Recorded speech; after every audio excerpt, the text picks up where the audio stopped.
Salve família, mais um vídeo no canal. Desde já agradecendo a vocês todas e todos por estarem fazendo inscrições no nosso canal, ativando o sininho de notificações, compartilhando nossos vídeos, deixando o like de vocês. Deixa o like aí que é muito importante. Muito obrigado aos novos e novas inscritas e inscritos. Somos um pouco mais de 1.460 inscritas e inscritos neste canal. Sejam todos e todos muito bem-vindos. Este é o Africano Centro, canal para nós discutirmos relações étnico-raciais, história e antropologia, as contribuições que as populações africanas do continente da diáspora legaram para a humanidade, sempre a partir da perspectiva do pan-africanismo. A gente está aqui para trocar uma ideia sobre a revolta dos malês, sobre o filme que fala sobre a revolta dos malês.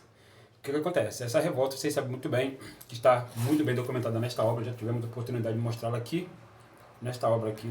Rebelião escrava no Brasil, a história do levante dos malês, muito bem pesquisada e escrita pelo grande pesquisador João José Reis, que inclusive foi consultor da obra em questão, que eu assisti com a minha companheira. Uma obra muito forte, uma obra que retratou poucas horas, pouco mais de 1h30, que foi aquele filme, o que foi aquele levante. Uma obra que eu não vou falar da spoiler, porque trata-se de um filme brasileiro, logicamente, muito bem dirigido pelo Antônio Pitanga, é o cara que fez o filme, que organizou os atores, tem a participação da Camila Pitanga, tem a participação do Rocco Pitanga, participação do meu grande amigo Rodrigo Diodé, que tem um papel muito importante na trama, um grande ator, né?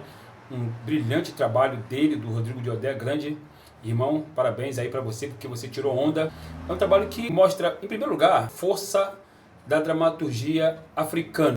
Logicamente, tem muitos atores pretos, quando a gente fala africanos da diáspora, a partir da perspectiva do panafricanismo, então tem muitos atores pretos ali, a começar pelo grande ancião Antônio Pitanga, que participa deste filme, inclusive utilizando o nome de um grande adepto do Islã, um dos primeiros adeptos, inclusive. Eu não vou falar o nome dele aqui, mas esse nome que o Antônio Pitanga utiliza no filme é o nome de uma das primeiras pessoas negras a se converter ao islamismo, e era da Abissínia, onde é hoje a Etiópia.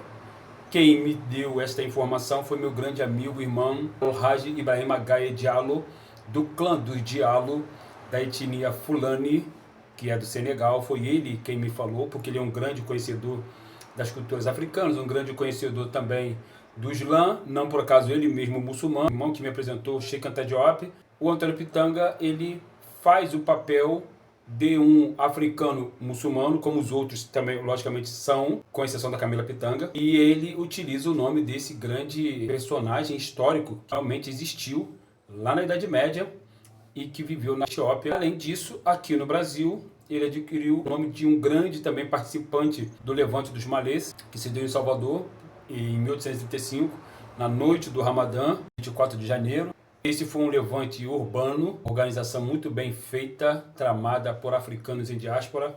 O filme começa mostrando o continente africano, e as diversas dinâmicas de relações, de rivalidade, de relações de aliança entre as diferentes nações africanas islamizadas, particularmente islamizadas, e que depois, capturadas, são escravizadas e transportadas para a diáspora. E aqui esta dinâmica adquire novos contornos, novas organizações. É importante salientar porque aqui eles estão lutando contra um inimigo comum. Uma coisa que é importante falar, que esse filme mostra as relações de rivalidade que eu acabei de citar, não podemos jamais cair nesta falácia racista de que os africanos venderam os irmãos como escravizados para os brancos, que uma coisa não tem rigorosamente nada a ver com outra. O continente africano é o segundo maior continente do mundo. O continente africano tem diversas nações ali dentro. Os africanos e africanas são diferentes entre si, culturalmente, socialmente falando, fenotipicamente falando, embora haja muitas similaridades entre as diferentes nações africanas no que diz respeito à relação com a questão metafísica, com os orixás, com os ancestrais, com o culto à natureza, o respeito pelos anciãos, pelas crianças, pelas mulheres. Então, há similaridade da mesma forma que há diferenças, por exemplo, na China, 57 etnias lá dentro, a diferença entre os europeus, a diferença entre asiáticos, porque a Ásia é o maior continente do mundo, então há diferenças. A gente não pode cair nesta armadilha racista e achar que os africanos venderam seus próprios irmãos. Não, tem que parar com isso. Porque muitas dessas sociedades sequer se identificavam como africanos e africanas, sequer se identificavam como negros e negras, se identificavam dentro da sua etnia, Hausa, Yorubá, Fon, Bantus e etc. Claro que não está falando dos Bantus ali, até porque os Bantus eles ficaram meio que por fora desse processo de islamização durante certo período de tempo, mas depois as pessoas integrantes das nações que fazem parte do tronco linguístico banto também tiveram contato com o Islã. Não por acaso temos muita gente em Moçambique que é muçulmana, tem muita gente em Angola que é muçulmana, mas o filme malês fala basicamente das populações de onde é hoje Benin, de onde é hoje a Nigéria, de onde é hoje o Togo, Costa do Marfim, de onde é hoje o Senegal, que são populações que aqui chamadas de sudanesas, porque os africanos foram chamados de Sudã pelos árabes. No processo de expansão islâmica que começou em 682, já tivemos a oportunidade de explicar isso aqui. Por isso que aqui no Brasil, as diversas nações que vieram para esse território foram chamadas de uma maneira categórica, arbitrária, por muitos pesquisadores como bantus e sudaneses. Bantus é um tronco linguístico gigantesco, assim como entre sudaneses você tem uma diversidade étnica, linguística, cultural enorme ali entre eles.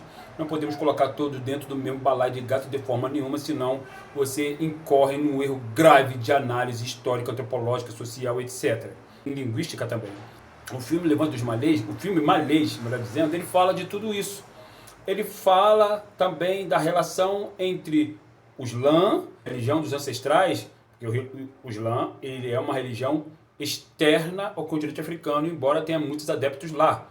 Mas mostra também em Salvador a relação entre o Islã e aqueles que cultuam os ancestrais, os orixás, os inquices, os voduns, e mostra também que em muitos casos houve a união dessas populações para combater o inimigo comum, que é o inimigo branco, racista e que estava oprimindo as populações africanas nesse território. O fato dessas pessoas muçulmanas serem falantes do árabe e escreverem em árabe foi um fator fundamental que possibilitou, que facilitou a organização, o planejamento, a estratégia deste levante, como vocês vão observar no filme. Mas logicamente que o fato de serem muçulmanos e terem estas possibilidades no que diz respeito não só ao entendimento linguístico, mas ao entendimento literário, né, a escrita árabe sendo utilizada para transcrever os idiomas, as línguas africanas, lembrando sempre que não existe essa história de dialeto na África, isso não existe. Se vocês querem saber onde tem um dialeto, o dialeto você tem aqui, neste país, neste território chamado de Brasil. O fato de termos, ainda que diferentes nações, mas igualmente são adeptos do Islã e que participaram desse processo de organização, como eu estava falando, facilitou esse processo e não por acaso muitos daqueles que se rebelaram foram por confronto com a polícia, inclusive, polícia local, que a polícia foi criada para recapturar escravizados fugitivos. E no Brasil só negros foram escravizados. Como vocês sabem muito bem, nenhuma pessoa branca nunca, jamais, em tempo algum, foi escravizada aqui, nesse território. Nem nesse território chamado Brasil, nenhum outro território do continente americano. Não foi. Não foi. Durante o processo da escravidão atlântica, isso não houve. Pelo contrário, houve a inserção aqui, paga pelo Estado brasileiro, de pessoas europeias que vieram para cá para clarear a pele das populações que estavam aqui dentro, da mesma forma que posteriormente ao confronto, pessoas também que não necessariamente eram malês, mas estavam junto com os malês, como vocês vão ver no filme, eu não vou dar spoiler, e muitas dessas pessoas foram depois capturadas, muitas foram executadas, sofreram chibatadas, foram punidas dessa forma, como vocês vão ver também no filme. Ele mostra que quando nós, negras e negros, como diz o grande Stockley Carmichael, como diz o grande John Henrik Clarke, quando a gente se propõe a fazer algo organizado, planejado, muito bem estruturado, estratégico, muitas das vezes a gente consegue os nossos intentos, os nossos objetivos. É claro que esse levante foi sufocado, é claro que muitas pessoas foram mortas, foram deportadas, é claro que depois houve impedimento da entrada de mais pessoas islamizadas aqui nesse território. É claro que muitos desses que foram deportados retornaram para a Nigéria, que são os agudás de hoje. Houve tudo isso, mas foi a consequência de um processo de organização de populações exclusivamente negras, que mostra que o nosso povo é um povo que tem uma cognição gigantesca, fantástica, e nós, uma vez organizados, sente, planeje, organize, trace estratégias, nós muitas das vezes conseguiremos alcançar nossos objetivos.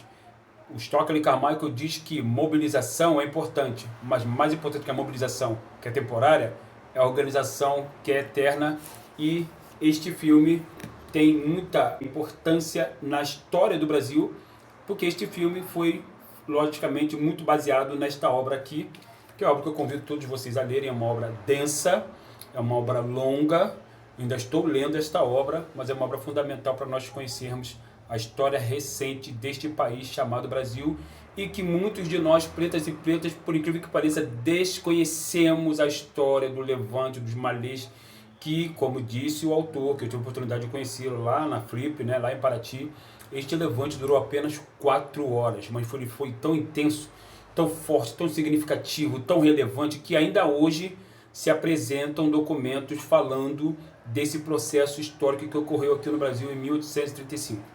Dado o recado, venham todos e todos fazer o meu curso de História da África e Deletamento Racial, aulas síncronas online comigo. Estamos juntos sempre. Em breve a gente volta aqui para um novo bate-papo Hotep Africano Center.